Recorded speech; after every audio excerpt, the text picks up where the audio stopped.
Ya, Pak. Pancasila? Ya. Oke.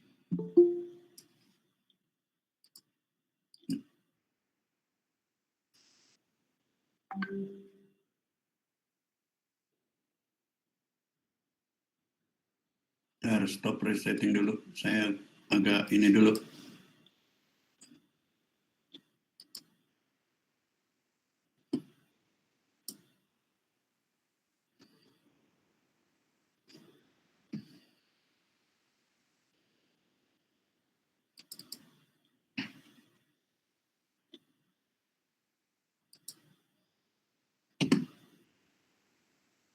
Wah, tetap di atas ya.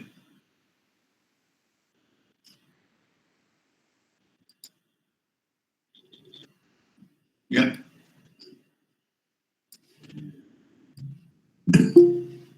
Siapin ya semua nanti kalau kita mau foto.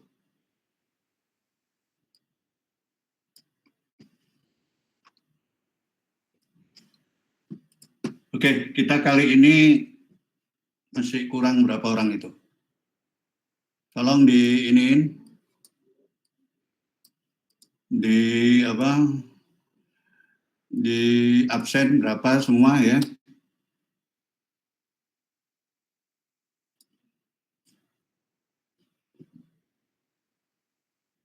Oke, udah jelas ya? Lihat ini, kita berbicara tentang filsafat. Silakan kalau ada yang tanya, nanti langsung tanya. Di sini kali ini kita berkuliah agak unik ya memang. Kenapa kita berbicara tentang filsafat? Kemarin juga dalam ujian saya juga bingung juga menyikapi. Jadi begini, pada hakikatnya ya, ini bisa jadi pertanyaan kamu nanti. Kuliah adalah memberi gambaran secara umum, jadi tidak begitu detail tentang apa yang ada di slide. Bisa jadi berkembang, ya. Bisa jadi berkembang, akhirnya menjadikan sebagai suatu hal yang kamu kembangkan. Jadi kalau ujian kemarin itu, makanya saya baca cukup bagus beberapa hasilnya, kalian mengembangkan diri dari hasil kalian mendapatkan presentasi itu, ya.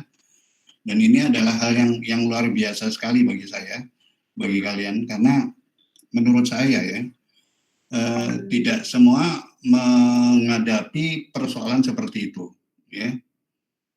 Jadi ini menjadi menarik karena apa? Kalian dianggap harus tahu. Jadi kalian diberikan sedikit harus ngerti.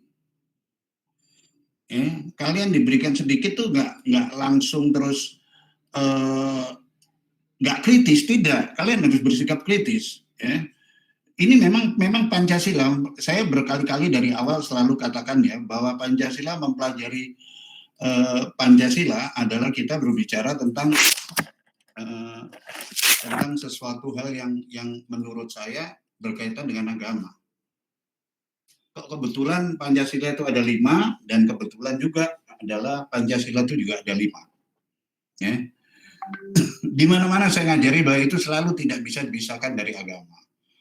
Jadi kamu mempelajarinya itu sama aja mempelajari agama. Sekarang coba kalau kamu perhatikan semua buku atau semua ini kita mengandung sebuah teori, sama aja ketiga halnya kamu mempelajari agama. Ya. Kamu pelajari agama, berbagai Al-Quran, hadis, segala macam, kitab apa saja. Sesudah periode tidak ada nabi menimbulkan jadi permasalahan karena salah tafsir kan. Dengan banyak sekian ulama maka sekian ada tafsir dalam Al-Quran. Maka terjadilah perpecahan yang memang sudah diramalkan oleh Rasulullah sendiri. Umatku akan bisa menjadi 76 bagian. Jadi yang benar itu nanti adalah satu. Sama aja ketika kita berbicara Pancasila, apa sih? Kalau kita berbicara dalam konteks yang ini, dalam konteks yang dalam, kita jadi berpikir sebenarnya Pancasila itu apa yang kita pelajari. Bagaimana kita bisa mempelajari suatu Pancasila ketika sekarang kehidupan seperti ini?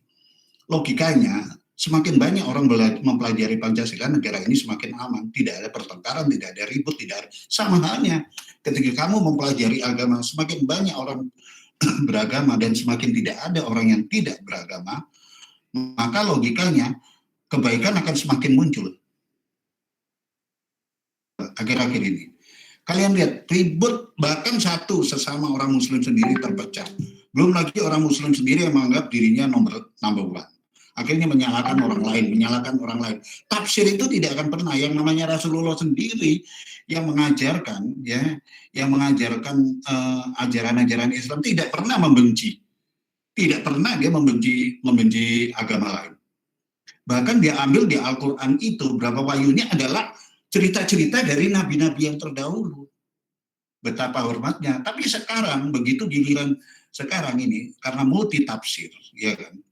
Kalau dulu ketika orang menafsirkan Al-Quran dengan cara begini, maka terjadi ribut antara A dan B, maka tinggal menghadap Rasulullah, tanya kepada Rasulullah, mana tafsirnya yang benar.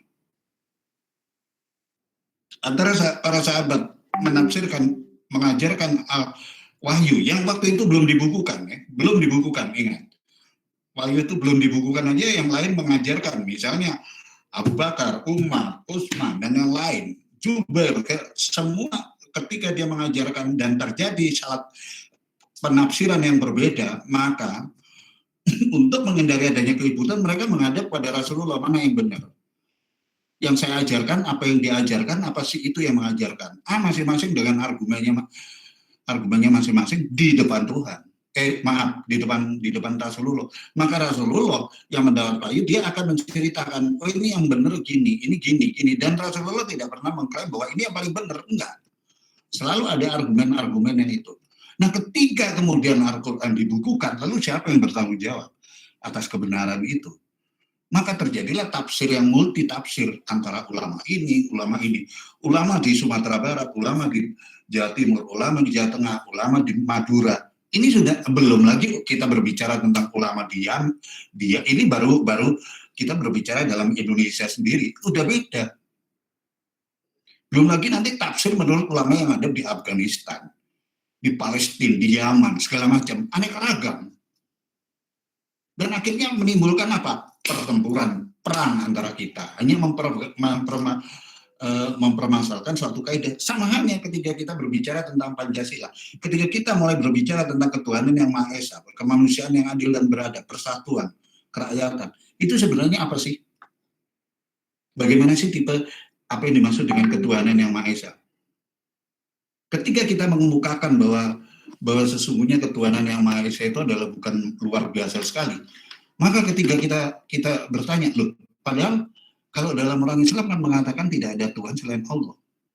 Lalu pertanyaan ini akan menimbulkan satu hal yang pertentangan yang luar biasa. Iya, sangat pertentangan akan terjadi sangat luar biasa.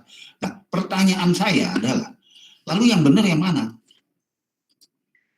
Itu dia, yang benar ini yang mana sekarang, gitu loh. Bisa aja dikatakan bahwa, yang namanya Islam, dia nggak mengaku Pancasila, nggak mengaku ketuhanan yang Maha Esa. Karena dia menyebutnya adalah tidak ada Tuhan selain Allah. Nah, ini jadi pertengkaran akhirnya. Pertengkaran, sementara agama lain menyebut Tuhan. Jadi yang mana yang benar ini? Malah ada kemudian yang mengatakan salah satu yang menamakan dirinya ustadz atau ceramah, dia mengatakan bahwa di salib itu ada setan. Itu tidak akan pernah keluar dari mulut seorang Rasulullah. Akhirnya menimbulkan apa? Menimbulkan ketidaksenangan dari pihak yang lain. Wah, itu Buddha itu bukan nabi Buddha itu. Siddhartha itu bukan nabi, dia hanya mengeluarkan ide-idenya. Nah, ini kan buat apa kapasitas kita kemudian menilai bahwa Hindu dan Buddha itu adalah lebih rendah dari seorang Muslim? Nasrani juga, Yahudi. Bukankah Islam itu yang terakhir? Sejarah yang dalam Al-Quran itu kan cerita-cerita tentang, coba kalau dimasukkan adalah kisah-kisah tentang beberapa nabi yang terdahulu. Kita itu bahkan kitab Kejadian pun ada di situ. Dia mengambil dari kitab Taurat, Zabur, ada itu di Al-Quran. Tapi sementara kita terlalu menganggap, inilah multitafsir ini sama aja juga menimbulkan pertanyaan. Dan timbul dalam diri kita suatu pertanyaan yang mendalam. Lalu bagaimana? Sebenarnya apa gunanya akhirnya saya harus mempelajari Pancasila? Inilah yang menjadi pertanyaan kita sekarang ini yang akan kita kupas. Kita sekarang dihadapkan pada permasalahan, semua fotonya dikeluarin ya. Ya, semua fotonya. Ada mahasiswa yang belum di ACC masuk. Oh ya, siapa? Silakan masuk. Silakan masuk lagi. Silakan Siti masuk, coba.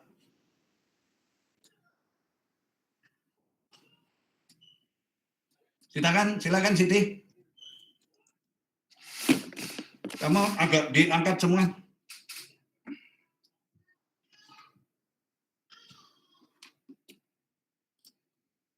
Jadi agak ngadat tumben ini.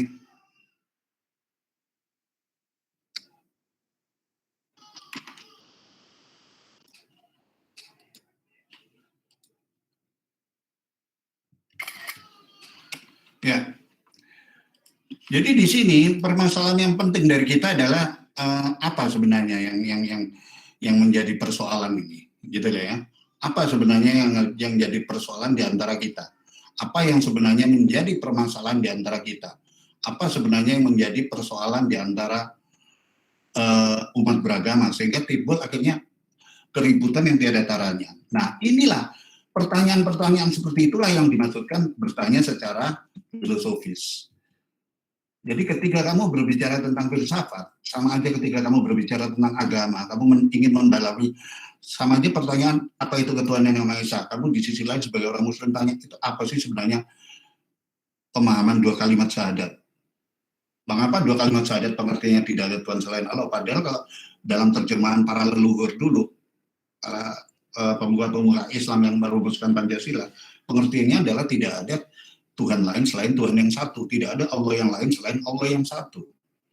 Apalagi kalau kita baca kemudian dalam sebuah judul kop surat negara-negara Islam, Saudi Arabia, kalau yang diterjemahkan kemudian untuk bahasa Inggris, di situ jelas tertulis adalah they are not God but God. They are not God but God itu tidak bisa kita terjemahkan tidak ada Tuhan selain Allah. Karena di situ ada G besar dan G kecil. Berarti tidak ada Tuhan-Tuhan kecil itu selain Tuhan yang besar. Berarti sebenarnya kalau kita sudah sampai pada situ, maka kesimpulannya kita akan menjadikan pertentangan terus selamanya. Lalu yang salah yang mana? Apakah Pancasila akan menyebut kealahan yang Maha Kuasa? Nah, ini akan menjadi persoalan sendiri. Padahal pendiri NU sendiri sudah mengatakan itu sudah betul, Pancasila itu adalah ketuhanan. Loh, berarti kita yang menerjemahkan, yang menjabarkannya, mentafsirannya keliru, tidak ada Tuhan selain Allah, gitu. Sebab ketika kamu berbicara tidak ada Tuhan selain Allah, kamu berbenturan dengan ketuhanan yang Maha Esa. Ini menimbulkan pertanyaan terus. Inilah yang namanya filsafat. Itu adalah kebenaran yang sesungguhnya. Kita mencari kebenaran, alam berpikir secara dalam. Ya, filsafat itu. Cinta kedamaian. Jadi kamu berpikir sampai tidak menemukan satu titik pun jawaban, maka kamu sesungguhnya sudah menemukan apa yang dimaksud dengan filsafat. Oleh karena itu, filsafat itu sendiri sebenarnya adalah bagaimana kita menguak semakin dalam. Sama aja dalam Islam ketika kamu lari ke alam filsafat Islam, yaitu yang namanya tasawuf. Di situ ada proses sebenarnya. Kita ada mulai kita dalam Islam kan ada tabam, syariat, tarekat, hakikat, makrifat. Kita menuju ke alam makrifat itu berat sekali. Sama aja ketika kamu mencapai alam keadilan sosial dalam Pancasila. Jadi kamu, ya, halo? Yang dua lagi masih belum join. Belum bisa. Iya, tadi katanya udah masuk tapi belum di ACC juga, Pak. Kok coba ulangi lagi deh, masuk lagi deh. Coba saya tunggu ini. Silakan di sini. Saya kan nggak apa-apa, kalau nggak saya anggap masuk dia. Ya. Oke, silakan. Siapa?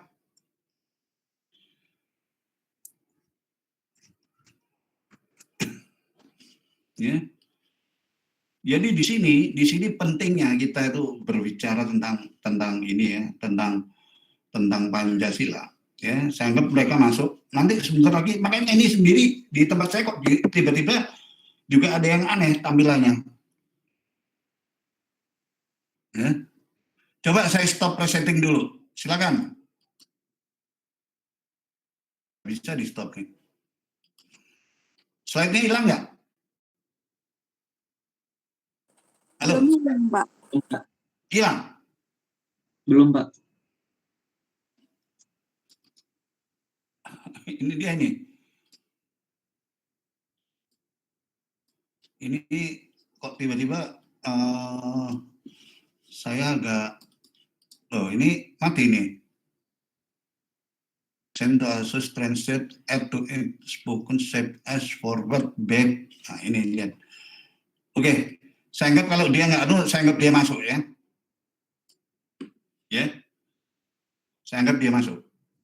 Jadi kalau kita berbicara tentang Pancasila sendiri, ya, tentang Pancasila sendiri, maka sesungguhnya disinilah kita itu berpikir tentang apa yang dimaksud dengan Pancasila itu, ya. Jadi kita berpikir bahwa kedalaman pemikiran tentang Pancasila sama aja kedalaman ketika kita berpikir tentang Tuhan. Apa itu Tuhan? Coba bayangkan kalau kamu bertanya tentang ini kalimat syahadat. Dari 2 kalimat syahadat kemudian sholat. Apa itu sholat? Ini pertanyaan yang dalam ini sebenarnya. Hakikatnya coba kamu kembalikan lagi pertanyaan, kita seimbangkan dengan Pancasila. Ini saya anggap karena mayoritas kebetulan orang Islam. Saya dekat karena selama ini salah tafsir dalam penafsiran. Kalau sila pertamanya kita sudah salah menafsirkan, itu sama aja kamu juga menghadap membaca 2 kalimat syahadat sudah salah tafsir.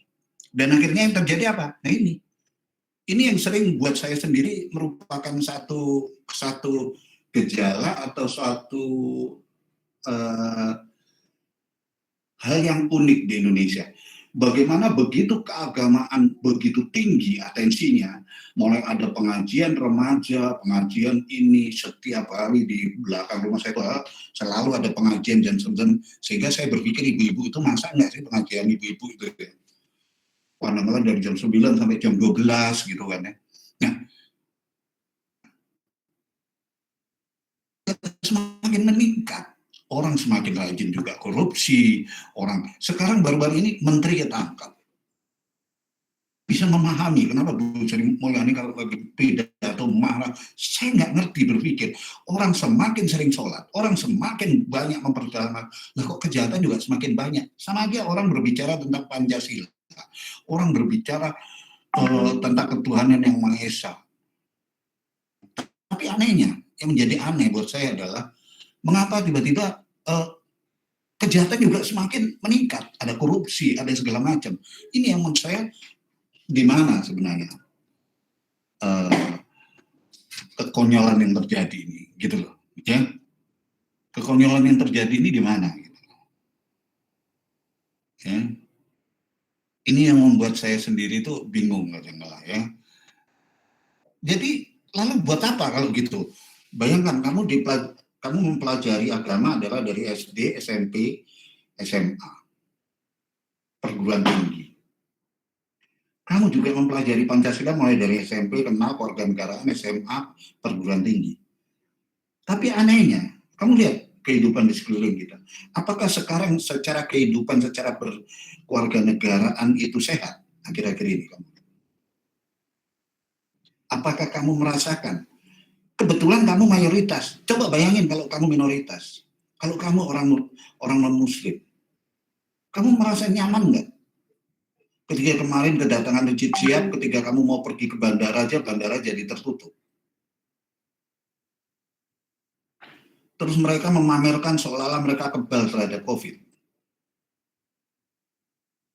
Apakah itu ajaran Islam yang selalu menganggap nggak peduli pada orang lain? Bayangkan kalau ada orang yang ingin buru-buru terbang dengan pesawat karena ada keluarganya yang sakit keras atau meninggal, jadi batal. Semua penerbangan hari itu batal. Kenapa mereka berani melanggar itu? Apakah ini ajaran Islam? Maka akan menimbulkan pertanyaan bagi orang-orang yang di luar muslim. Oh begitu ya ajaran Islam tuh, maunya menang-menangan aja. Emang umat yang paling baik di hadapan Tuhan? Emang kalian merasa bahwa kamu itu masuk surga semua? Jadi kalau udah muslim itu masuk surga. Ini kan jadi menimbulkan pertanyaan bagi orang lain. Menimbulkan ketidaksenangan gitu loh. Sama aja ketika orang teriak-teriak Pancasila. Saya sering berbicara dengan dosen kalian yang lain ya. Sebenarnya saya tidak begitu strict kalau Pancasila itu hanya dihadapkan pada semacam teori. Ya kayak begini ini. Dan mereka yang mengajarkan Pancasila kok takut sekali gitu loh, lari ke agama gitu. Sekarang kalau kamu bertanya, saya bisa jawab ketika kamu tanya, Pak, apa bedanya antara sila pertama dengan kenapa di sila pertama ketuhanan yang Maha Esa, sedangkan Islam mengatakan tidak ada Tuhan selain Allah. Karena saya mempelajari agama dari awal, dari kecil, maka saya paham Islam bukan begitu terjemahan yang tepat, gitu. Tapi bayangkan kalau saya adalah orang non-Muslim dan kamu tanya, saya ngajarkan Pancasila, kemudian ada anak yang Muslim tanya, kira-kira kamu tahu nggak jawabnya apa mereka? Ayo, bisa jawab nggak?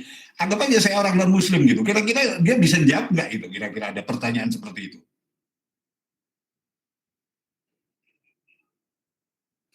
Ini yang saya maksudkan, makanya saya sering berbicara dengan dosen lain. Kenapa Anda takut? Wah, ada di suatu perguruan tinggi, saya ngarang buku Pancasila, Pak Gatot saya ngajar Pancasila, saya pakai bukunya Pak Gatot, tapi saya nggak berani Pak menyinggung masalah ini agama lebih. Loh, kenapa? Ya Anda nggak kehilangan rohnya dong. Orang Pancasila itu sendiri adalah pengejawantahan dari rukun Islam. Ketika orang berbicara tentang dua kalimat syahadat kemudian sholat itu adalah pengejawantahan daripada kemanusiaan. Kita harus menghargai sesama. Dengan sholat itu Anda terbimbing, Anda harus apa? Menjalani hidup Anda tidak sendiri. Kemudian puasa itu adalah bagian dari persatuan. Kalau kamu puasa itu kamu merasakan, terutama kalau jam 12, oh kayak gini ya, nggak enaknya kalau orang tuh nggak makan gitu. Nah kamu harus ingat, itu saudara-saudara kamu yang nggak makan itu, yang sehari makannya cuma sekali itu, kamu harus ingat itu. Itu adalah menyentuh dari sisi persatuan kalau kita berbicara. Inilah kita bisa berfilsafat. Jadi ilmu atau metode sebagai pandangan hidup. Filsafat itu adalah jadi pandangan hidup. Dalam arti teoritis, filsafat dalam arti praktis juga. Dia juga merupakan suatu produk gitu loh. Lalu dikatakan filsafat dinyatakan dalam aliran-aliran ya, itu boleh kamu baca, saya tidak akan mendalami lebih detail. Rasionalisme yang mengagungkan akal, materialisme yang mengagungkan materi, idealisme yang mengagungkan ide, hedonisme yang mengagungkan kesenangan, stokisme yang mengagungkan tabiat saleh. Maka ketika si Rocky Gerung pernah mengatakan bahwa sebenarnya yang namanya kitab suci itu adalah fiksi. Nggak ada yang nangkep. Kenapa yang namanya Ahok hanya berbicara tentang Al-Maidah, hanya mengatakan begitu aja dan faktanya benar, kok dia ditangkap, dihukum? Adil nggak kayak gitu? Coba kamu berdiri di sisi seorang Ahok, atau karena Rocky Gerung dekat dengan orang-orang Muslim, sementara Ahok berbicara dengan jujur.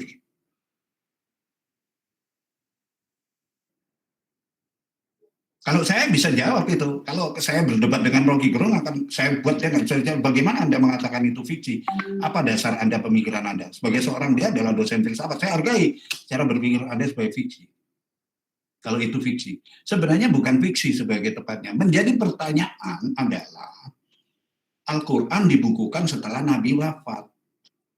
Pertanyaannya, siapa sekarang sebagai juru tafsirnya? Kalau terjadi pertentangan yang hingga sekarang ada. Uraian tentang tafsiran Al-Quran dalam beberapa hal, baik itu yang dari Yaman, itu berbeda dengan yang di Mesir, di Saudi Arabia, Iran dengan Irak aja beda, Afghanistan beda, di Indonesia pun beda. Lalu siapa? Cuma Rocky Gerung tidak bisa mengatakan itu karena dia adalah bukan orang Muslim. Kalau saya katakan ini adalah cuma multi tafsir, sehingga sekarang perlu diperlukan juru tafsirnya kayak siapa? Apakah MUI menjadi juru tafsir kita? Juga tidak. Nah, inilah yang menimbulkan dalam. Apalagi ketika berbicara tentang rasionalisme, materialisme, ideologi, ini kan cuma teori menurut saya. Ya, itu teori. Nah, teori inilah yang saya katakan bahwa mengandung unsur apa? Mengandung unsur yang ini menjadi multi tafsir juga akhirnya, gitu loh ya.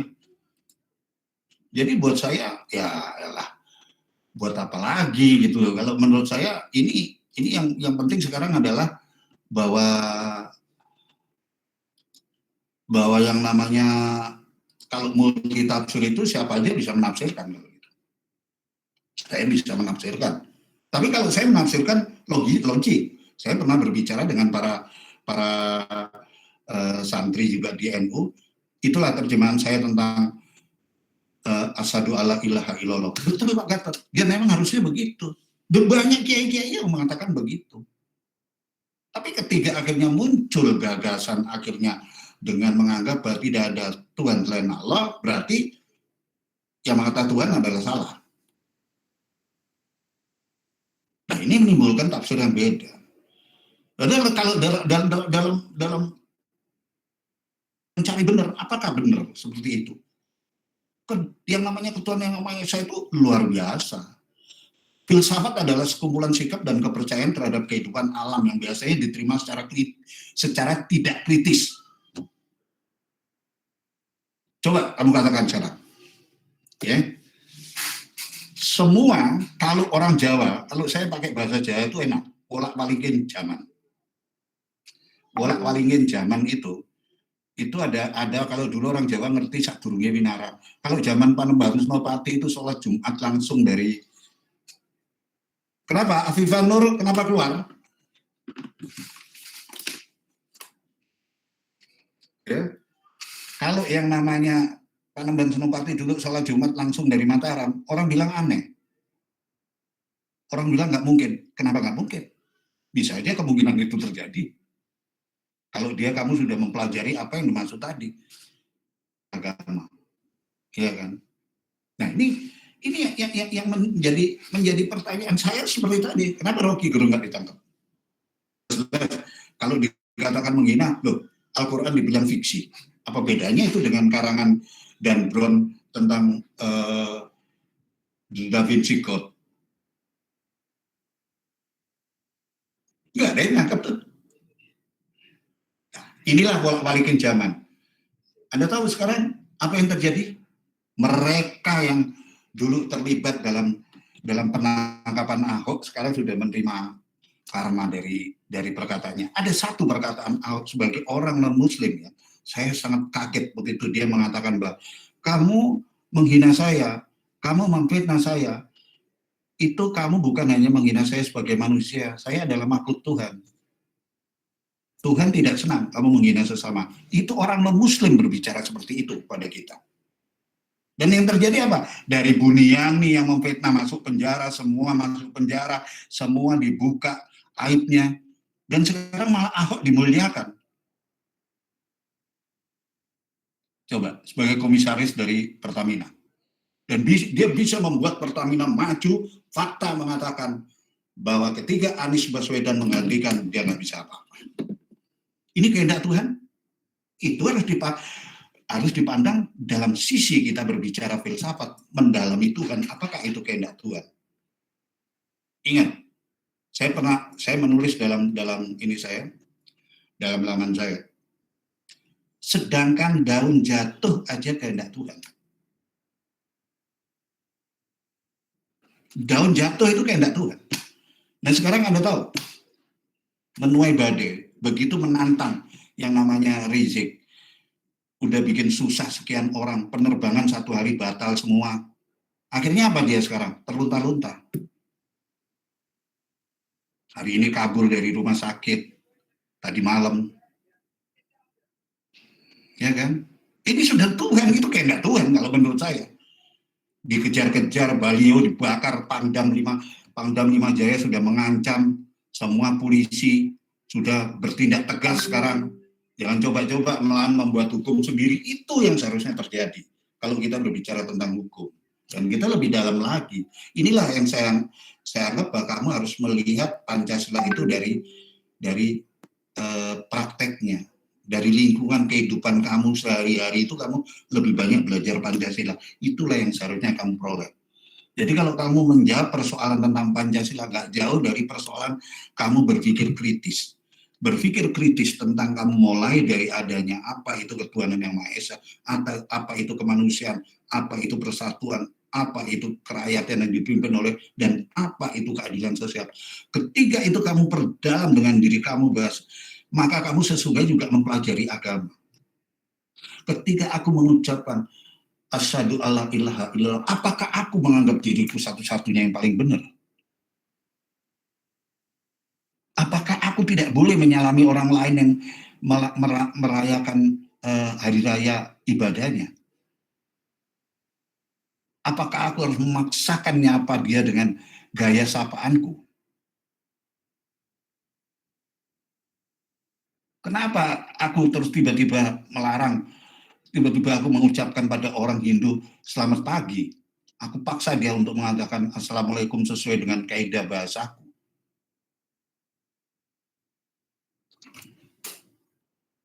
Kalau kamu sudah gitu, lalu kamu sholat, dan begitu kamu sholat, kamu dihadapkan pada persoalan bahwa kamu itu tidak sendiri. Kamu menghadap Tuhan, menghadap yang Maha Agung. Sama aja ketika kamu berbicara tentang filosofi Pancasila, tentang kemanusiaan. Maka hakikatnya kemanusiaan itu adalah apa? Menyentuh bagian dalam dari manusia. Kalau kamu disakiti, kalau kamu dicubit sakit, jangan nyubit. Sama aja begitu sholat kamu sadar, kenapa sholat itu dibuat bersama-sama, jamaah, ada yang sendiri. Jadi di sini adalah mengandung pengertian bahwa kita sesungguhnya adalah kita tidak bersikap individu. Jadi jangan berharap kemudian kamu menganggap bahwa gue paling baik. Jujur aja sekarang ya, saya kesulitan. Saya mau nyekolahkan anak saya, cucu saya ini yang kecil. SD negeri di Ciputat itu nanti saya masukkan ke TK. Rata-rata udah harus pakai jilbab. Saya jujur, saya ingin masukkan TK yang nggak pakai jilbab. Saya ingin masukkan sekolah yang nggak pakai jilbab. Saya terpaksa harus cari apa? Sekolah swasta yang mahal, ada sekolah asing. Saya bukan apa, saya hanya ingin mengajari dia adalah dalam alam orang sendiri tidak paham apa yang namanya hijab itu. Nah, orang kalau dipaksa dulu waktu saya kecil, saya begitu damai bergaul dengan teman-teman yang santai, tidak ada purba sangka. Lalu kenapa tiba-tiba negara Indonesia ini jadi gak karuan? Apakah Tuhan tidak marah? Apakah Tuhan akan membiarkan ketika 1000 lebih orang hari itu gagal untuk bepergian naik pesawat? Karena semua penerbangan ditunda. Perasaanmu kalau kamu adalah salah satu dari penerbangan yang ditunda, sedangkan kamu ingin segera pulang karena ibumu sakit keras. Atau bapakmu sakit keras. Dan karena ditunda besok kamu pergi, gak taunya siang itu, sore itu bapakmu sudah meninggal atau ibumu meninggal. Kamu marah sama siapa? Kembalikan semua itu pada diri kamu, diri kita kalau kita itu beragama. Kalau kita mempelajari Pancasila, untuk itu juga kembalikan ke diri kita. Si Rizik itu berpikir bahwa berapa orang yang dirugikan, berapa duit yang dirugikan, berapa kursi yang hancur. Sebagai seorang manusia, apakah itu yang diajarkan oleh Muhammad? Kalau itu memang yang diajarkan oleh Muhammad, mungkin saya tidak beragama Islam. Kalau yang diajarkan oleh Muhammad seperti itu adalah gampang menganggap diri paling benar, memukul orang seenaknya aja. Kata-kata dalam Isra Mi'raj dengan menggunakan kata-kata yang maaf pada sebutan lonte segala macam, itu seorang ulama mengucapkan seperti itu apa benar? Ya nggak salah dong kalau gitu tentara marah. Polisi marah, akhirnya udah sekarang tinggal maka ketika ada pemilihan MUI kemarin nggak ada satupun yang terpilih. dari kelompok mereka. Din Samsudin juga sama aja, saya paham, kenal itu Din Samsudin itu. Nggak ada Yusuf Martak itu direktur Lapindo Brantas itu coba. Yusuf Martak itu yang sekarang yang biasanya dulu ke kantor pakai jas, pakai dasi, terus tiba-tiba berubah pakai gamis gara-gara dia punya utang sama Departemen Keuangan. Nah, pada waktu itu Lapindo Brantas ditalangi oleh pemerintah, tapi pemerintah bilang ini pinjaman. Ini pinjaman harus dikembalikan. Ya. Maka habis temponya adalah tahun 2019. Begitu tahun 2018 dia udah ngomong, wah gue nggak punya duit untuk kembalikan, ya lu bakal dihukum dong. Maka supaya jangan dihukum apa? Berubah. Pakai gamis ikut demo, masuk ke 212. Kenapa? Saya tahunya karena ada teman saya, Pak Gatot itu yang pentolan 212 itu kan Yusuf Martak itu. Oh iya itu. Kenapa? Dia dengan harapan supaya Jokowi tidak terpilih. Kalau Jokowi tidak terpilih, maka dilupakan utangnya. Itu dianggap adalah kerugian pemerintah memang. Tapi kan kehendak Tuhan. Saya katakan lagi bahwa daun jatuh aja adalah karena Tuhan. Berarti Tuhan menyelamatkan. Gitu loh. Bayangkan di tengah pandemi, kalau kamu lihat tulisan saya seri kedua ya, bahwa apakah Indonesia akan masuk resesi? Indonesia masuk resesi ekonomi, dan saya perkirakan adalah apa? Kontraksi ekonomi kita adalah mencapai sekitar 3-4%. Itu adalah rentang saya yang saya katakan. Bahkan saya memprediksi tadi ya 3%. Katanya berapa? 3,2 kan? Minus kan? Saya bilang kan minus. Bahwa pasti kuartal ketiga kita pasti akan minus, kontraksi. Betul. Yang pertama kita masih positif, kedua pasti minus. Yang kedua kita minus 5,49, tapi orang memprediksi, sedangkan Singapura sudah 13, begitu yang ketiga Singapura sudah naik 20, Malaysia tinggi. Saya hanya memprediksi kontraksinya turun malah, nggak sampai 5, antara 3 dan 4. 4, ini makin turun lagi 1. Penutup tahun ini bisa jadi positif 1 pertumbuhan ekonomi kita, atau 0, sekian minusnya. Dan nanti 21 kita naik. Tapi tengok orang-orang lain ya, orang-orang lain yang protes, dia justru mengharapkan keterpurukan pemerintah. Sekarang logika aja, dengan penyambutan besar-besaran di bandara, kemudian ada acara mantenang, otomatis yang namanya COVID meledak akhirnya. Jakarta langsung loncat 200%. Itu memang sengaja atau tidak? Kalau saya bilang ada unsur kesengajaan. Kesengajaannya apa? Supaya pemerintah keluar duit lagi. Dengan tujuan apa? Dengan tujuan untuk menguras duit pemerintah untuk supaya ngurusin COVID. Dengan adanya pasien yang baru, pemerintah berapa penyembuhan? Itulah kenapa Menteri Anda, Bu Sri Mulyani juga marah-marah. Ini kita sudah bagus-bagus, sudah mendekati baik, sudah 3, sekian, kita diharapkan akhir tahun ini kita meningkat, kok malah ini ketambahan. Jadi di sini tidak pakai ini, kalau saya pikir ya, tidak pakai otak gitu loh. Kalau di situ ditangkap ambil kriminologi ulama, ini sama aja dengan Pancasila. Kemana kemanusiaannya? Ada nggak di dalam hati ada rasa kemanusiaan yang adil dan beradab ketika membuat orang susah?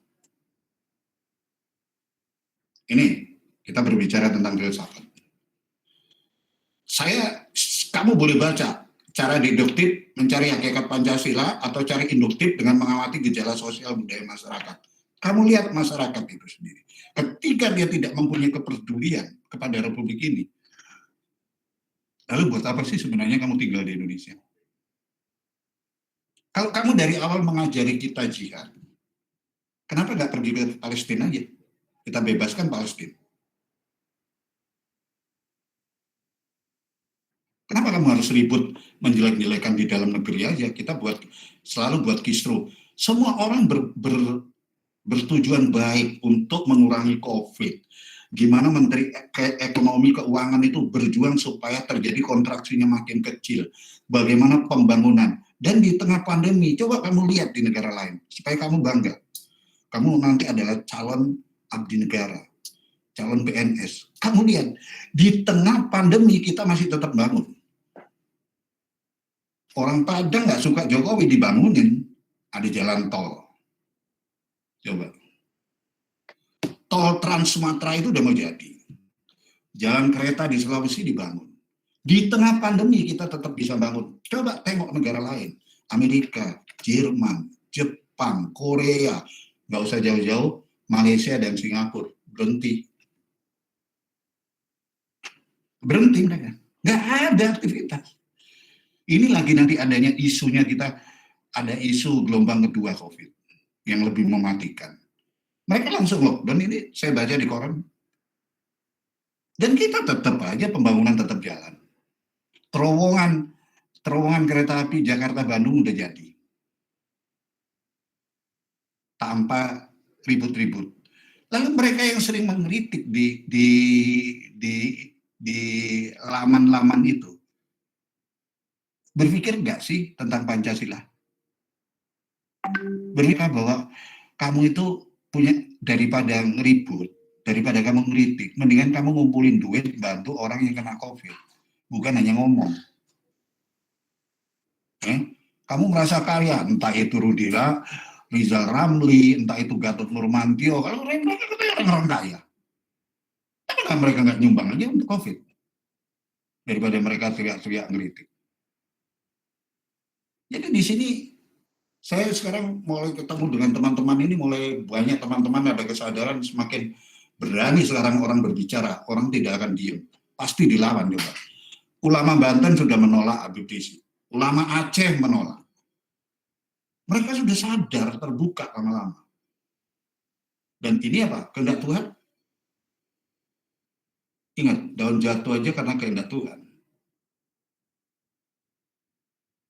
Jadi kalau Tuhan berkehendak Jokowi selamat, dari kemarin mereka ingin jatuhkan Jokowi, ingin jatuhkan Jokowi. Ya.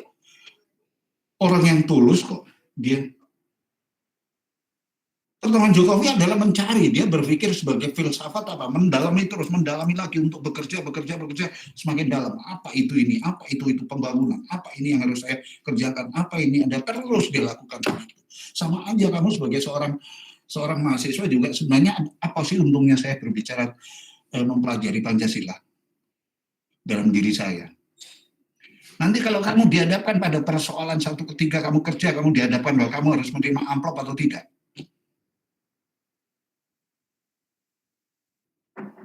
Padahal kamu udah berkeluarga, anak kamu sakit, kamu butuh duit. Dihadapkan persoalan ada orang ngasih rezeki. Ini adalah pertentangan karena kamu tidak berhasil memperdalam Pancasila secara filsafat dan agama. Karena berjalan beriringan Pancasila dan agama. Ketika kamu mendalami agama secara benar, sesungguhnya kamu juga seorang Pancasilais. Tapi bisa jadi kamu Pancasilais, kamu beragama, tapi kamu tidak ada ketuhanan. Oke, ada yang lagi tanyakan? Silakan, mau tanya, ayo. Ada yang ingin tanya? Ayo, saya tunggu.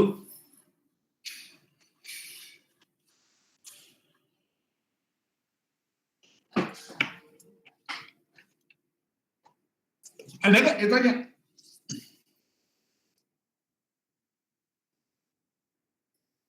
Jadi ciri sistem filsafat, kenapa Pancasila dikatakan sebagai filsafat? Karena Pancasila memerlukan kajian dalam lagi, semakin ke dalam, sehingga kamu sampai menemukan. Makanya ketiga bagi saya adalah sifat pembelajaran kedalaman ini yang penting kamu hargai dan kamu penuhi. Kamu belajar sama aja praktek hidup ketika memperdalam Pancasila secara filsafat. Sama aja kamu belajar mempraktekkan agama secara benar. Sama aja kamu ingin mengetahui kehidupan. Jadi sebenarnya kamu nggak usah pakai saya pegangin buku aja, kamu sudah langsung saya kasih pertanyaan sekarang kamu pasti bisa jawab. Gitu. Oke. Karena kamu sudah saya ajak untuk memperdalam, gitu. Memperdalam ini adalah filsafat. Filsafat perdalam terus sampai kamu tidak menemukan jawaban. Ketika ada pertanyaan apa itu Tuhan, itu filsafat. Bisa itu ditanyakan dari sisi agama, bisa ditanyakan dari sisi Pancasila. Jawabannya pasti sama. Dan akhirnya satu kata, dengan baik kamu orang Buddha, mau orang Hindu, mau orang Muslim, ya, kamu akan menemukan jawabannya itu tentang Tuhan. Makanya kalau orang pada bingung nyari Tuhan di mana-mana, kamu datanglah ke gereja lah, kamu datang ke masjid lah, ini tempat ibadah. Coba kamu tanya orang Jawa, mbah kamu, si mbah Gusti Allah ini kuno mbah, apa mbah buyut kamu? Itu adalah Kang Murbeng Dumadi, Sangkan Paraning Dumadi, tempat asal usul sudah. Orang Jawa tidak akan bertanya itu. Wah, kuwi anu le, kuwi pertanyaan jero kuwi. Itu pertanyaan yang sangat dalam kalau tanya soal Tuhan. Bukan sebatas bahwa Tuhan itu ada di Ka'bah, apa ada di Vatikan, ada di enggak. Apa ada di masjid, di musola, tidak. Tuhan itu orang yang jero ning atimu. Kalau orang Jawa bilang, Gusti Allah ki ono ning jero hatimu. Jadi Tuhan itu ada di dalam hatimu sendiri. Maka yang bisa jawab tentang pertanyaan kamu Tuhan itu siapa, ya kamu sendiri. Maka ketika Tuhan itu sesungguhnya ada dalam diri kamu sendiri, maka tindak kamu harus hati-hati. Ini adalah pembelajaran sampai kapanpun kamu sebenarnya belajar tentang Pancasila. Tidak ada indoktrinasi. Coba, saya jam 7 tadi, saya berusaha untuk sholat duha. 6 rakaat. Saya mikir, waktu saya cukup enggak atau apa gitu. Kalau kamu nurutin hati, males lah, udahlah gini aja lah, saya langsung buka komputer. Selesai. Tapi Tuhan memberi saya waktu. Ini pertanyaan saya selalu tiap hari. Kenapa saya selalu dibangunkan Tuhan pada 2:30 atau jam 3 kurang seperempat? Secapek-capeknya saya tidur jam 1:30, saya selalu jam 3 kurang seperempat atau 3 kurang 10 saya pasti bangun. Kenapa? Nah, ini pertanyaan kenapa, inilah yang selalu mengganggu saya. Dan ini adalah pertanyaan yang filsafat. Sama aja ketika saya, apa sih kemanusiaan yang adil dan beradab? Apa itu persatuan? Secapek-capeknya saya mesti saya tidur, walaupun saya tidur jam 1 ya, tidur 1:30 pun tetap bangun itu. Terus aku malas gitu. Kasih jam 3 kurang lah. Tidur aja lagi. Mesti Tuhan punya kehendak. Kenapa aku dibangunkan? Saya kira semua orang yang beragama Nasrani apa Buddha pun juga pada satu periode tertentu dia juga diingatkan oleh Tuhan untuk dibangunkan. Ini bagian alam yang sulit diterangkan, dan alam filosofi itu adalah sulit terangkan. Sama halnya ketika kamu pacaran kok dilarang. Setengah mati kamu akan ngelawan. Pacaran itu seneng kok. Kenapa sekarang kok selalu ada kontradiksi seperti itu? Lagi pacaran masa remaja mesti orang tuanya yang marah-marah. Nggak boleh gini. Loh, kok aneh? Kalau saya ngadakan riset mungkin hampir dapat dipastikan deh, pacaran dilarang itu pasti kalian tolak. Salah orang tua larang. Ya memang salah kalau menurut saya. Berarti ada yang nggak beres dari orang tuanya. Orang tuanya nggak paham tentang anaknya. Berarti tidak ada dialog antara orang tua dan anak. Ketika orang tua diberikan oleh Allah momongan, maka sesungguhnya dari situ harus monitor. Dari mulai pertumbuhan tuh dia monitor terus, gitu loh. Sehingga tidak akan nanti ada pertanyaan, wah, gak usah pacaran, wah ngurusin cowok aja udah tuh, belajar yang penting. Nanti kalau udah sarjana, begitu kamu sarjana, karena kamu begitu nurut, menolak, terus saja belajar, begitu kerja kamu bingung mau kenalan dengan cowok. Yang cowok kenalan dengan cewek bingung.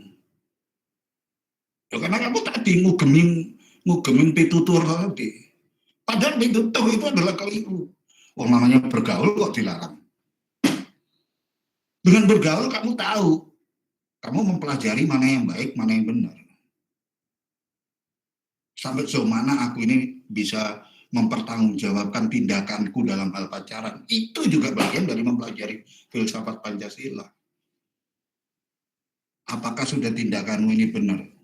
Kok banyak yang pergi nih, Adam, Lev, ya? Kenapa? Sepertinya karena masalah sinyal, Pak. Oh, sinyal.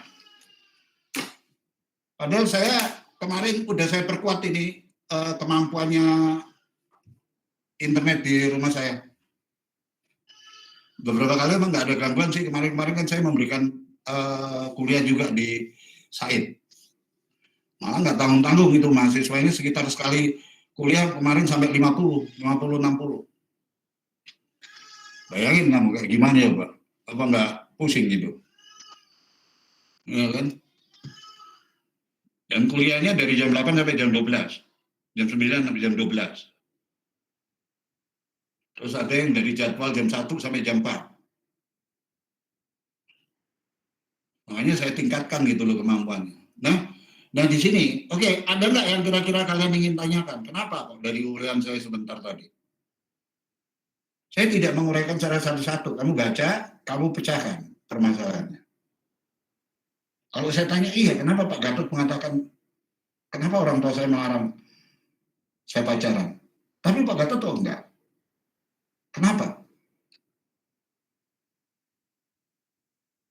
Ini mestinya jadi pertanyaan kamu. Logis saja jadi pertanyaan kamu gitu loh. Iya, apakah pacaran itu juga jelek?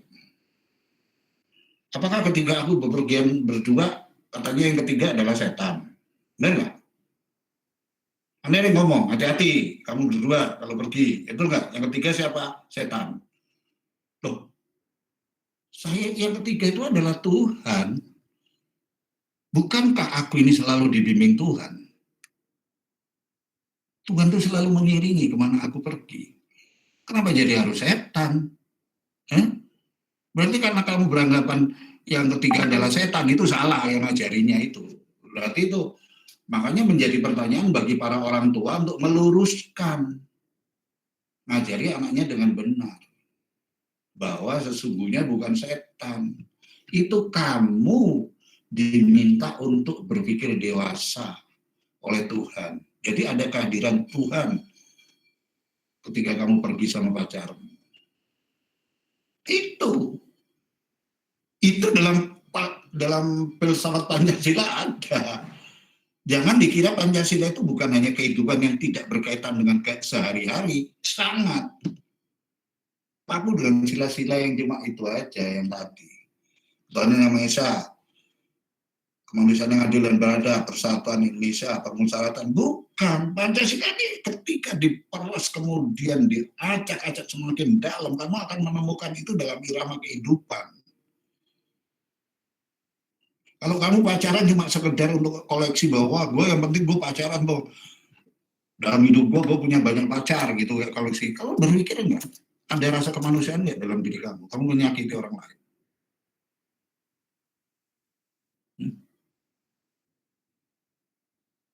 Kalau kamu memperlakukan perempuan-perempuan itu seenaknya aja gitu.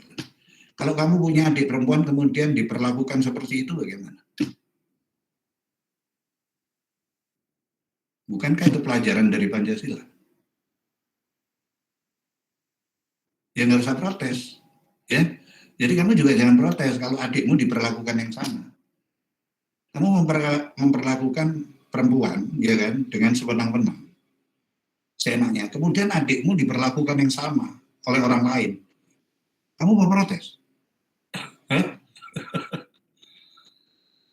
Tinggal bagaimana bapak ibumu menetralisir semua ini. Itu memberi nasihat. Itulah gunanya nasihat. Itu dalam agama juga gitu, sama. Jadi dalam agama kamu juga diberi ketentuan itu oleh Tuhan itu.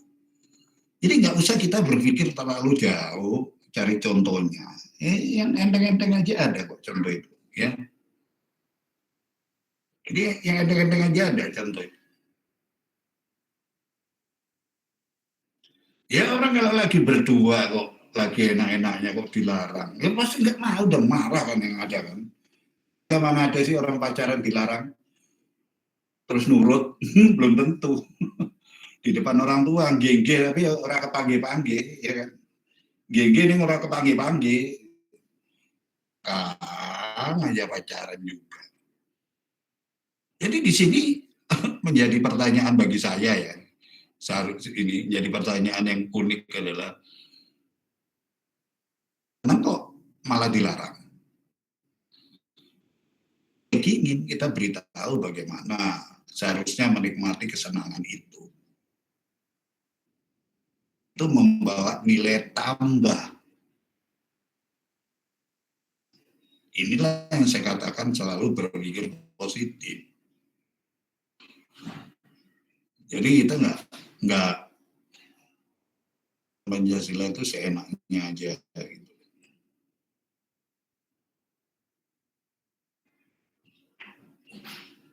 Jadi ini, ya. Oke, masih ada lagi nggak yang ditanyain? Ayo, kalau ada yang tanya, silakan. Dari tadi nggak ada yang tanya. Kita berkembang ini. Kamu boleh tanya soal kehidupan, yang kaitannya nanti dengan kehidupan filsafat ini, karena ini pendalaman.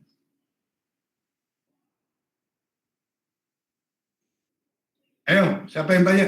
Masa gak ada yang tanya nih?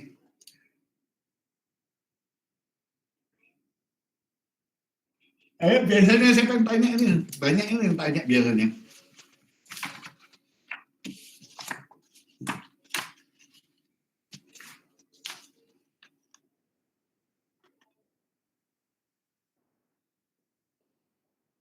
Audrey, biasanya Anissa, Amalia, Aditya, Renaldo, Shelly Rusalina, Siti Nurhaliza, Sofi Windy,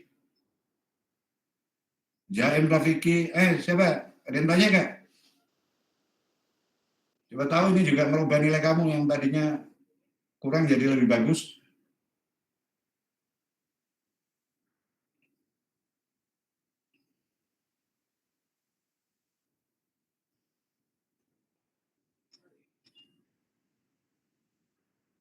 Ayo, saya beri kesempatan tanya. Ingat, Pancasila adalah praktek kehidupan. Jadi kamu semua aspek kehidupan bisa kamu tanyakan. Makanya kuliah Pancasila itu sehari pun juga kurang mungkin. Ya, ngobrol sehari filsafat aja kok kurang. Bisa jadi cuma 2 SKS, 4 SKS juga tetap kurang. Karena kita sama aja agama itu nggak cukup kamu ngomong sekali aja, selesai. Tidak.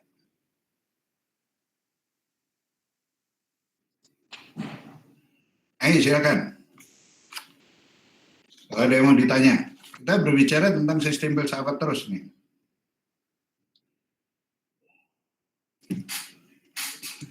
Inti sila Pancasila meliputi Tuhan yaitu sebagai kausa prima, sumber daripada segala sumber. Manusia, makhluk individu dan makhluk sosial. Manusia itu jelas makhluk individu, makhluk sosial. Di agama juga begitu. Satu, Tuhan yang satu, yaitu kesatuan memiliki kepribadian sendiri. Rakyat, unsur mutlak negara harus ada, adil, memberi keadilan. Jadi membahas Pancasila sebagai filsafat berarti mengungkapkan konsep kebenaran Pancasila yang bukan saja ditujukan pada bangsa dan negara Indonesia, melainkan juga bagi manusia pada umumnya. Inilah istimewanya Pancasila. Jadi Pancasila itu berlaku secara universal. Tidak ada khusus hanya orang Indonesia aja. Makanya waktu itu Soekarno menawarkan ini Pancasila sebagai dasar negara dunia. Buat orang Muslim cocok, buat orang Nasrani cocok, Yahudi cocok, Buddha, Hindu cocok. Ya.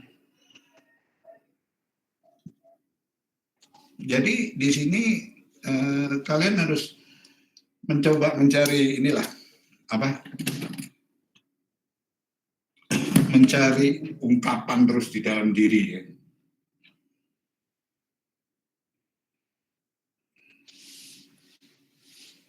Gak ada lagi yang tanya. Ini perbedaan genetivus objektivus dan genetivus subjektivus. Ini adalah sebuah istilah. Saya tidak mau terpaku pada istilah ini, tetapi refleksinya dalam kehidupan itu apa? Genetivus objektivitus, nanti kelihatan kayak keren gitu, ya kan? Adalah sebuah prinsip yang menerangkan tentang nilai-nilai dalam Pancasila yang diberdaya gunakan, diimplementasikan. Genetikus subjektivus yang menerangkan bahwa nilai dalam Pancasila diberdayakan sebagai alat kritik terhadap ajaran atau aliran filsafat. Makanya kalau berbicara tentang Pancasila, apalagi memberi kuliah umum itu harus hati-hati. Yang menjadi pertanyaan aja, kamu yang ngomong Pancasila, dia Pancasilais enggak? Saya pun bersedia dikritik. Mahasiswa, saya beri kesempatan untuk kritik. Kamu kalau ingin tahu hidup saya Pancasilais atau enggak, saya tidak mau menggempar-gemborkan. Kamu boleh tanya. Tapi ketika saya sudah menerapkan bahwa saya menolak suap, saya itu bukan mengada-ada. Dan itu adalah ciri khas saya dari dulu. Bergaul dengan teman-teman sangat hafal dan sangat tahu sekali. Guru-guru saya juga tahu. Iya, dosen saya tahu. Kalau saya sekolah, ya, bukan sekedar saya mendapatkan nilai baik. Kenapa saya berani debat dosen? Di UI saya debat profesor. Emil Salim pernah saya debat. Ketika saya mencapai ke gelar sarjana perminyakan, insinyur perminyakan, saya mendebat dosen ITB yang terkenal. Buat saya nggak peduli, Anda membuat saya tidak lulus, bukan masalah. Kalau saya berani debat dosen, kemudian saya dikeluarkan, saya waktu itu pernah mendebat, saya katakan, Anda tidak takut kalau Anda nanti tiba-tiba dikeluarkan, saya dipanggil ke ITB. Konsultasi ini kan anak UPN kan dosennya kebanyakan ITB. Saya debat di UPN, saya dipanggil. Tapi saya tidak pernah debat di muka umum oleh waktu kuliah. Saya dipanggil berkali itu di depan dosen. Oh, nggak takut saya. Anda nggak takut dikeluarkan? Oh, saya tidak takut dikeluarkan. Tapi yang mengeluarkan saya bukan dosen ITB. Yang mengeluarkan saya adalah rektor UPN. Saya ngomong begitu di depan mereka, depan dosen. Yang doktor maupun profesor. Ketika kebenaran jelas terpampang, saya akan mempertahankan. Profesor Emil Salim, saya ngomong terus terang. Saya nggak mau nanya gitu di ruang kuliah, terjadi debat panjang nanti mempermalukan. Oh enggak.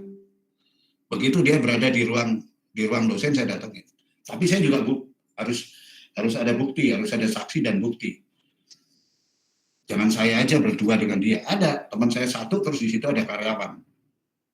Saya debat di situ. Baru saya berbicara tentang Emil Salim. Bapak adalah menterinya Soeharto, Bapak adalah menteri lingkungan hidup. Kenapa Bapak membiarkan pembangunan Pantai Indah Kapuk? Kelak akan menjadi masalah. Itu adalah tahun 93 saya bicara. Ketika saya ngambil S2 lingkungan. Dia dosen saya. Kelak akan menjadi lingkungan karena hutan lindung di Muara Angke itu hilang. Itu di situ tempat bermukimnya monyet-monyet itu. Lenyap, akhirnya banyak beredar monyet-monyet yang di jalanan untuk ini banyak waktu itu, ya itu karena itu hilang. Di mana habitat ikan pun juga berkurang, nelayan akan kekurangan. Dan yang lebih parah lagi, nanti di situ akan terjadi masalah dengan reklamasi. Betul, pada saat itu belum ada reklamasi, Mbak, tahu nggak? Tahun 93. Cuma Gatot Iswantoro itu aja yang berani berdebat dengan Emil Salim sampai ngomong dengan, Bung nggak bisa begitu. Itu kata Emil Salim, kalau dia manggil mas saya, Bung nggak bisa begitu. Bung harus ingat ini adalah pembangunan berkelanjutan. Pembangunan berkelanjutan bukan berarti merusak ekosistem, Pak. Sekian tahun nanti akan ada persoalan dengan reklamasi pantai utara. Dan nanti jalan tol akan tenggelam. Betul, 3 tahun kemudian 96-97 jalan tol ke bandara tenggelam. Maka kalau sekarang dia masih ada kan, kalau saya ketemu dia saya cuma ngingetin, ingat Prof dulu omongan saya. Iya.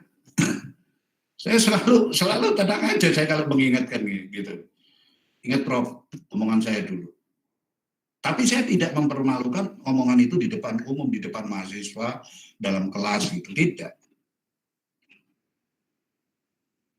Jadi kalau dia masih hidup, beliau sekarang ini, suatu ketika diingatkan, dia pasti ingat ada seorang mahasiswa S2 hukum di UI, S2 lingkungan di UI dulu yang namanya Gatot Iswantoro, itu pasti ingat. Bagaimana mendebat Anda soal Pantai Indah Kapuk yang akhirnya berdampak sekarang reklamasi. Sekarang sudah terjadi, gimana mau diapain? Padahal kalau itu salah. Ya. Jadi kita harus punya keberanian untuk mengemukakan pendapat. Ketika saya mendapatkan gelar insinyur saya perminyakan, ya, saya mendebat dengan dosen ITB itu di rumahnya. Semua anak-anak yang mahasiswa Jogja, bayangkan dari 150 angkatan saya, ya, angkatan saya ini 150, satu angkatan tuh coba 150, besar nggak itu? Itu yang lulus sarjana muda kurang lebih 130-an, 140, yang lulus insinyur cuma 15. Yang meneruskan sampai insinyur cuma 15.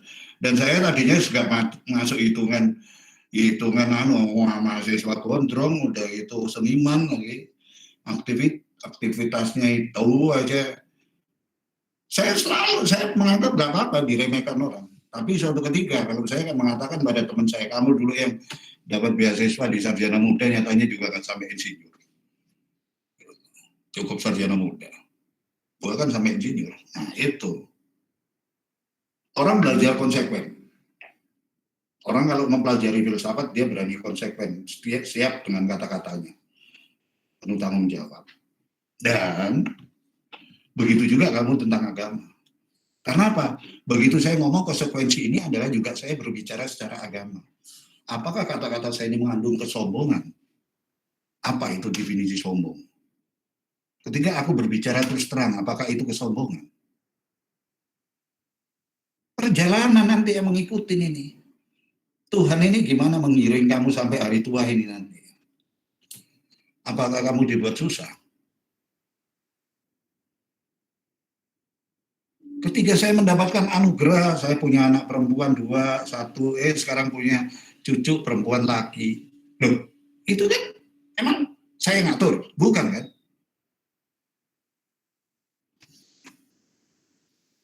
Jadi semua itu dalam kehidupan itu sesungguhnya pengejawantahan dari Pancasila. Jadi bagaimana kamu yang masih muda, punya semangat, kamu tidak perlu ragu besok aku harus kerja kemana, kalau aku menghadapi lingkungan yang korup, gimana bisa enggak aku bertahan. Laksanakan kehidupan sesuai kamu berani mengatakan dia pada kebenaran dan tidak pada ketidakbenaran. Paling tidak kamu berani jujur pada diri kamu sendiri. Dalam beragama juga begitu. Sapalah orang lain yang berbeda dengan kamu dengan senyum. Ya? Jangan kamu membeda-bedakan orang hanya dari kulitnya. Ingat, semua sekarang ini bolak-balikan zaman. Kemarin yang, ya silakan tanya Aditya. Ayo, silakan. Izin bertanya, Pak. Yus, yes. Tapi maaf Pak kalau agak nggak berhubungan sama materi yang hari ini. Jadi sebenarnya batasan masyarakat untuk mengkritik kinerja pemerintah tuh sampai mana, Pak?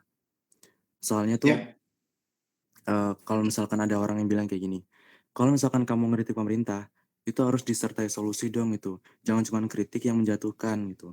Nah sementara ada pihak juga yang menanggapi kayak, kalau misalkan kita ngasih kritik, solusi, ya ntar kerjanya pemerintah apa dong gitu. Ntar mereka malah gabut dong gitu. Nah tapi Pak, di lain sisi juga, yang ngelihat kritik pemerintah yang ada di media sosial, bukan mengarah ke kritik malah, tapi cenderung ke menghujat gitu Pak. Kayak misalkan contohnya yang kemarin, ada salah satu pegawai bea cukai yang salah nge-tweet Pak, di akun instansi. Dan seharusnya dia tuh nge-tweet di akun pribadi dia Pak. Dan kebetulan mengandung salah satu kata kasar. Gitu Pak. Nah, dari tweet itu banyak netizen yang komentarin.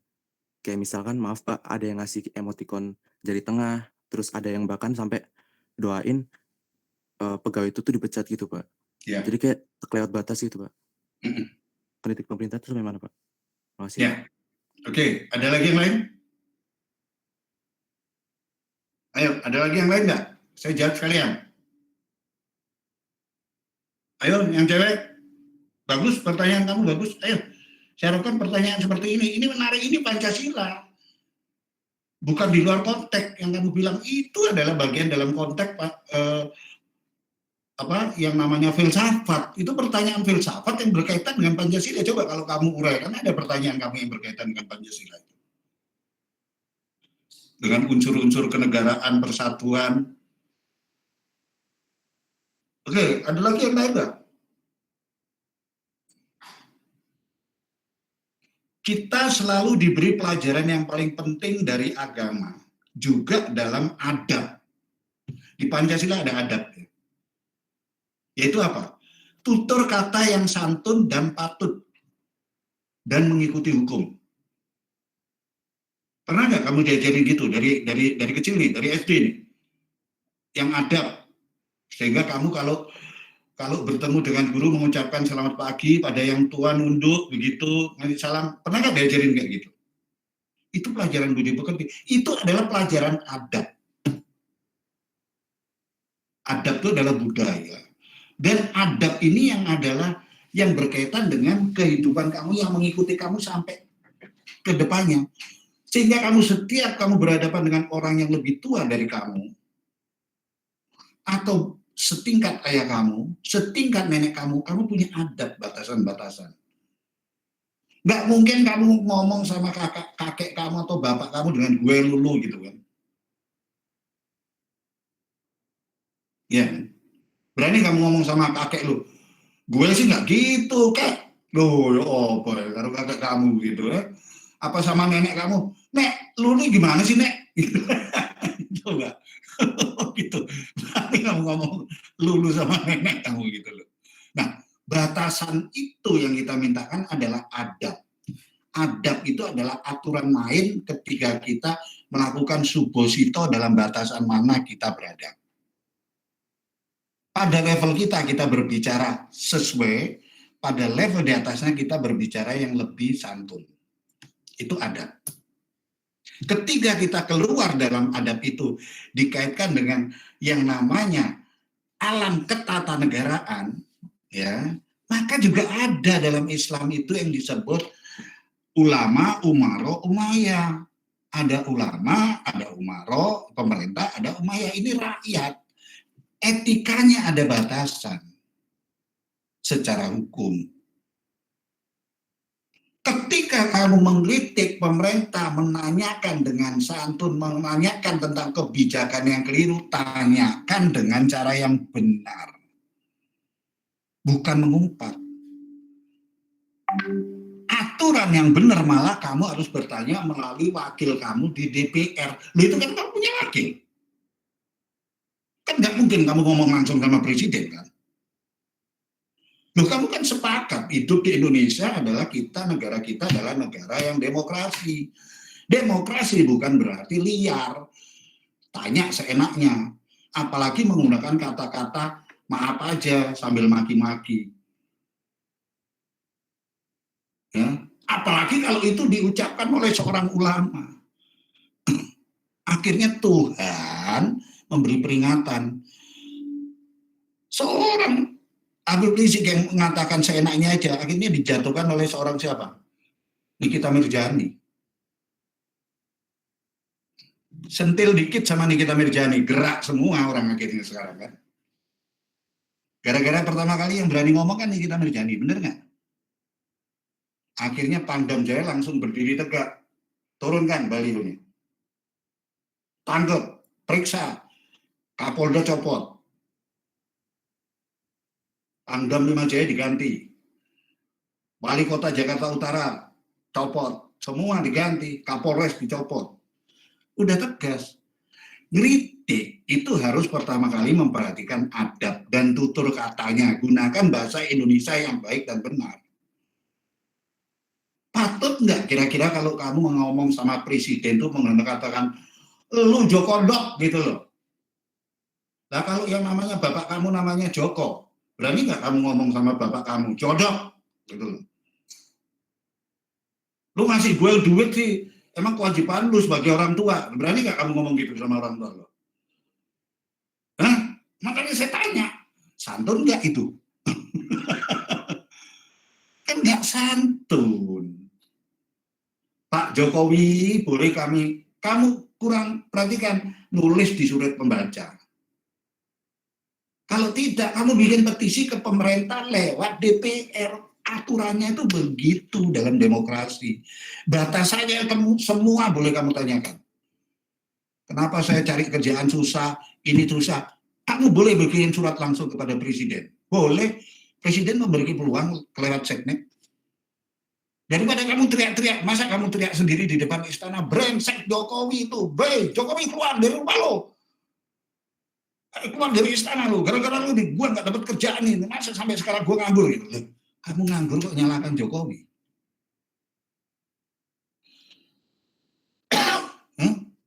Kamu bisa dengan menggunakan santun, tapi kalau kamu mengkritik tentang kebijaksanaan, nah ini beda lagi. Kalau kamu mengkritik tentang kebijaksanaan, pertanyaan saya pertama adalah, kamu menguasai nggak kritikanmu? Kritik kamu tuh harus struktur apa yang kamu kritik. Fokus dulu apa yang kamu kritik. Kebijaksanaan apa? Ini harus dulu fokus. Kalau kamu nggak tahu, contohnya kemarin demo tentang Omnibus Law, lah undang-undangnya aja belum dipegang sama dia kok dia bisa ngeritik. Ini kan ngabur akhirnya. Kalau kamu sudah pegang, di pasal sekian ada yang nggak benar. Misalnya, tidak ada cuti, itu kasarannya. Ini bisa kamu buat petisi ke DPR, DPR memperjuangkan cuti harus dimasukkan. Jangan langsung kamu teriak, kita turunkan Jokowi. Atau terus kita paksakan. Pemerintah itu adalah bergaya kerucut gini, segitiga gini nih. Semakin ke sini, maka jangkauan pandangannya semakin besar. Kalau kamu di antara pojok sini, belum tentu keinginan kamu itu sesuai dengan yang sekian ini kan. Kamu cuma bagaikan setitik garam di lautan. Kamu pengennya A, belum tentu masyarakat Indonesia juga pengennya A. Masyarakat itu melihat secara luas, global. Jadi pemimpin itu melihat dari semua aspek, nggak hanya juga kepentingan kamu. Akhirnya malu sendiri.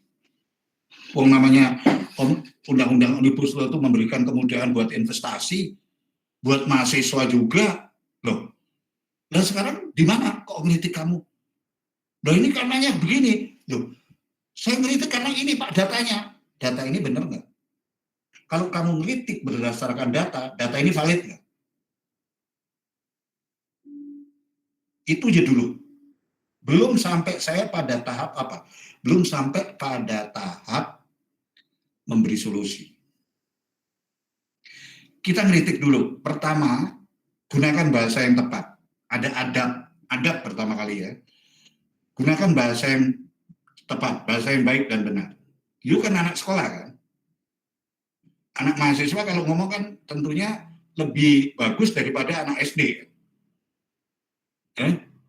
Ya kan? Lebih bagus daripada anak SMP atau anak SMA. Karena ya Pak, orang kuliah. Kuliah itu adalah menara gading. Nah, ini kita baru tanya dulu soal kritiknya. Kritiknya ini apa yang ingin kamu kritik? Kamu menguasai nggak yang akan kamu kritik itu? Kalau kamu nggak menguasai, jadilah akhirnya kritik kamu berisi makian, cacian karena nggak ada bahan lagi. Sesudah kritik ini kamu temukan, oh saya kritik tentang kebijakan yang mana?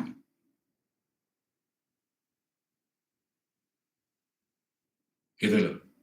Misalnya, kamu kritik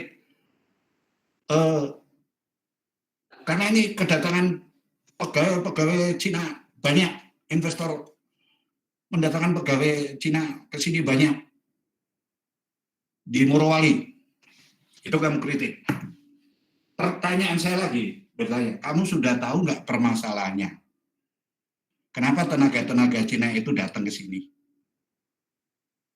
Setiap hukum yang mengandung berkaitan dengan investor, saya investasi kepada suatu negara, maka saya akan membawa tenaga ahli saya untuk mengamankan investasi itu sebagai titik awal saya membangun. Untuk selanjutnya, maka biarkan tenaga lokal yang kerja, gitu loh. Itu yang pertama kali. Jadi paham nggak? Kalau nggak paham nggak usah, lebih diam.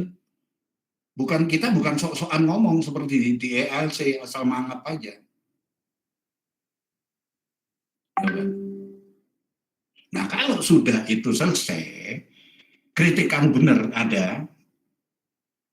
Sekarang kalau kamu melihat ini salah, ini kita masih di konsep nih. Terus menurut kamu yang benar tuh kayak apa?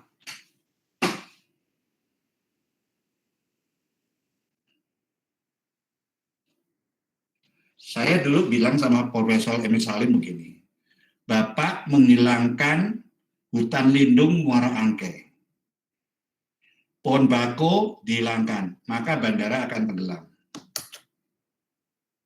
Terus saya tanya, solusinya harusnya Bapak apa? Membatasi pembangunan Pantai Indah Kapuk. Bukan berarti saya melarang, kan? Enggak. Bapak mengizinkan tanpa batas. Dibatasi, diawasi, jangan sampai merusak hutan lindung dan pohon bako. Itu solusi saya. Kan jelas kan berarti? Lebih bagus lagi kalau saya tulis dalam sebuah lembaran kertas. Jadi bukan saya waton melitik kamu itu sebagai menterinya Soeharto brengsek gini lebih baik turun. Loh, jadi sing diomongke Gatot iki apa ya? Kan gitu kan. Bapak kenapa membiarkan pembangunan Pantai Indah Kapuk tidak terkendali sehingga merusak hutan Muara Angke? Sekarang nggak ada lagi hutan lindung Muara Angke ya. Kemudian merusak bako. Padahal pohon bako ini adalah habitat ikan untuk nelayan. Nanti akan terjadi banjir. Loh, kan jelas urutan saya ngomong kan. Maka saya mengusulkan begini Pak, tolong dikendalikan pembangunan Pantai Indah Kapuk sesuai dengan pelajaran yang Bapak berikan ke saya, yaitu ekonomi berkelanjutan. Ketika membangun sesuatu jangan sampai merusak lingkungan ke depan. Kemudian pertahankan hutan lindung Muara Angke. Dan pohon bako, kalaupun itu Anda rusak harus ditanam ulang. Perbaiki, tidak akan terjadi banjir. Itu solusinya. Bukan terus tadi, betul juga ada yang ngomong, kalau ada orang yang ngomong, lah kalau memang kita ngasih solusi, apa kerjaan pemerintah? Loh, belum tentu solusi yang saya berikan ini sesuai dengan apa yang dikerjakan pemerintah. Tapi paling tidak mendukung pemerintah itu membaca dan mengetahui. Enak aja kan pemerintah, nanti nyolong ide saya. Loh bukan begitu, lah kamu itu niatnya apa sih? Kamu untuk Indonesia atau untuk siapa? Kamu berpikirnya untuk Indonesia atau untuk orang lain? Kalau kamu memang merasa dirimu cinta Indonesia, kamu ngeritik ada solusinya.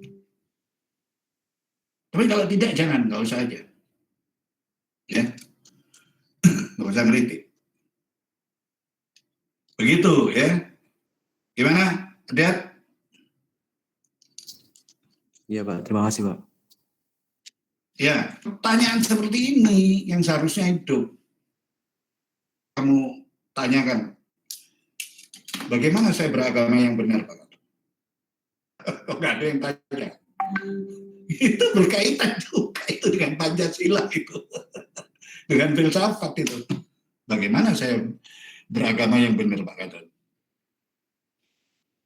Atau bagaimana Pak Gatot kalau saya ingin mengenal Tuhan itu bagaimana supaya saya betul-betul merasakan Tuhan itu pada denyut jantung saya? Loh, nggak ada yang tanya begitu. Pak, Ya. Jadi tadi kan filsafat berhubungan dengan arti praktis, yaitu berpikir secara mendalam atau radikal. Nah, kalau saya lihat dari KBBI kan paham radikal ini sebenarnya nggak negatif tapi positif. Namun kenapa setiap ada kayak kegiatan terorisme atau apa gitu selalu dikaitkan dengan paham radikal gitu? Karena dia itu kritis ya kebablasan teroris itu. Kritis itu kan ada dua, bisa kritis positif, bisa negatif kan. Teroris itu menjadi radikal yang negatif karena teroris itu memaksakan kehendaknya dia, gitu loh. Dia berpikir kritis, Indonesia dia harus nggak ada orang yang korupsi, maka itu harus ajarannya hidup sesuai dengan agama. Agama yang sanut adalah Islam, jadi Indonesia harus sesuai dengan hukum Islam. Itu kan radikal kan, cara berpikir radikal kan. Tapi yang nggak jadi umum, makanya apa? Pokoknya nggak gitu, potong lehernya. Lah ini yang nggak karuan akhirnya. Gitu loh. Itulah yang membawa radikal itu jadi negatif akhirnya. Konglomerat jelek. Siapa bilang konglomerat itu dalam ideologi adalah batuan konglomerat. Orang dengar konglomerat mesti bilang jelek kan? Berarti semua kembali ke sudut pandangnya, Pak? Betul, dari maknanya, makna aslinya, Mas. Makna radikal itu belum tentu negatif, tapi negatif menjadi negatif kalau memaksakan kehendak. Lalu kamu senang warna putih terus semua orang bagus, itu berpikir radikal, putih adalah bersih. Kita berpegang gitu, tapi kalau semua orang kamu suruh pakai pakaian putih, jadi radikalmu jelek kan.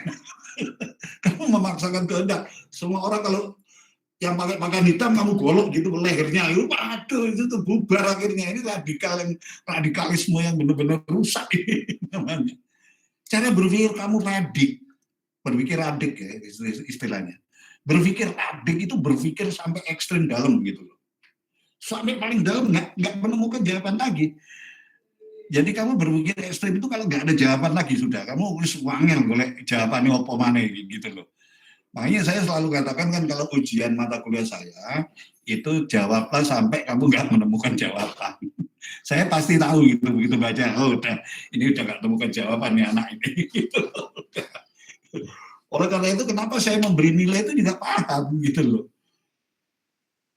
Udah jangan aja sampai sekritis semampu kamu keluarkan semua gitu loh. Dan tentu saja saya juga paham bahwa setiap orang mempunyai kemampuan yang nggak sama gitu loh.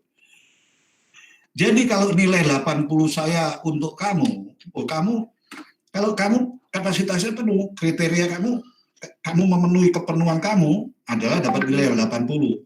Tapi kepenuhan kamu adalah segelas begini. Segelas gini nih, ya. Yang bawah ini. Segelas ini. Tapi dia juga 80. Tapi sepenuhnya dia segini. Ya karena dia penuh juga. Dia sangat penuh, dia memahami penuhnya itu dengan benar gitu loh. Jadi kapasitas 80 sesuai dengan pemikiran dia, ini sesuai dengan pemikiran ini. Jadi jangan terus protes, loh gue jawab begini, dia kemampuannya dia segitu. Tapi itu udah berprestasi bagus. Berarti sudah radik buat dia, radiknya beda gitu loh. Karena tentu nggak akan sama nilai. Dan itulah butuh kebijakan. Nah, bijak yang bajik, ya kan? Kalau kebijakan ada, itu coba toleransi, ya mas ya. Kalau kebijakan aja, tapi bijak yang bajik, lah ini yang lain. Bijak yang kalau kebijakan suka-suka ada exception, ya udah dimaafin lah kita gini, gitu loh. Tapi bijak yang bajik beda, itu dalam. Oke, ada lagi pertanyaan ini. Senang saya menarik ini. Jadi satu pertanyaan tapi menarik sekali pertanyaannya. Ayo, silakan. Ada lagi.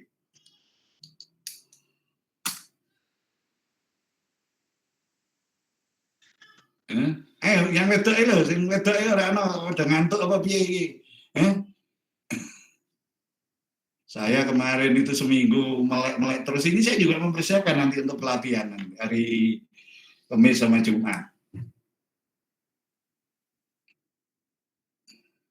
Jadi jangan keliru dengan filsafat, jangan kayak Rocky Gerung nggak bisa menerangkan. Dia bilang friksi tapi nggak bisa jelaskan. Tapi asal yang penting kalau jangan seperti orang-orang kalau ngomong di ILC, yang penting kenceng ngomongnya gitu. Berani ngototnya, bukan begitu. Tapi terstruktur gitu loh. Terstruktur itu menjadi bijak, ya kan. Lagi saya nggak suka, dan budaya kita sebenarnya bukan budaya debat. Indonesia demokrasinya bukan demokrasi debat seperti di Amerika. Ya kan? Orang karena demokrasi kita adalah musyawarah mufakat. Bagaimana mungkin ada debat? Berarti orang Indonesia itu senang kalau menyelesaikan masalah dengan woro-woro, santai, makan jadah, ya kan? TP bacem sama jadah sama wedang ronde. Itu nggak saling ngotot sampai lehernya kelihatan uratnya itu. Itulah harmoninya Indonesia. Terutama diambil dari adat Jawa gitu. Makanya tembung Jawa itu ada kayak Jokowi yang luruk tanpa bolok, sekti tanpa aji-aji. Memamerkan kesaktiannya aji-ajinya. Luruk tanpa bolok, maju itu sendiri, nggak usah bawa pasukan. Biasanya orang yang rame-rame teriak kalau dibantu yang lain tuh biasanya kalau dia sendiri itu wedi gitu loh. Di rumah sendiri aja wedi, maksudnya di rumahnya ada pengawalnya gitu loh. Iya kan? Menang tanpa ngasoraki. Menang tanpa mempermalukan lawannya. Bayangkan dia ngangkat Prabowo itu apa mempermalukan, kan enggak? Oke, kita tutup supaya saya nggak kebablasan nanti. Siapa yang berdoa? Ayo. Pertanyaan kalian bagus, silakan berdoa.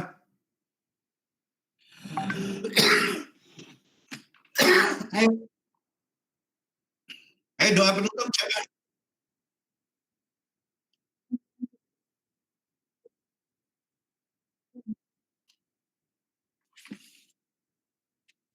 Ya.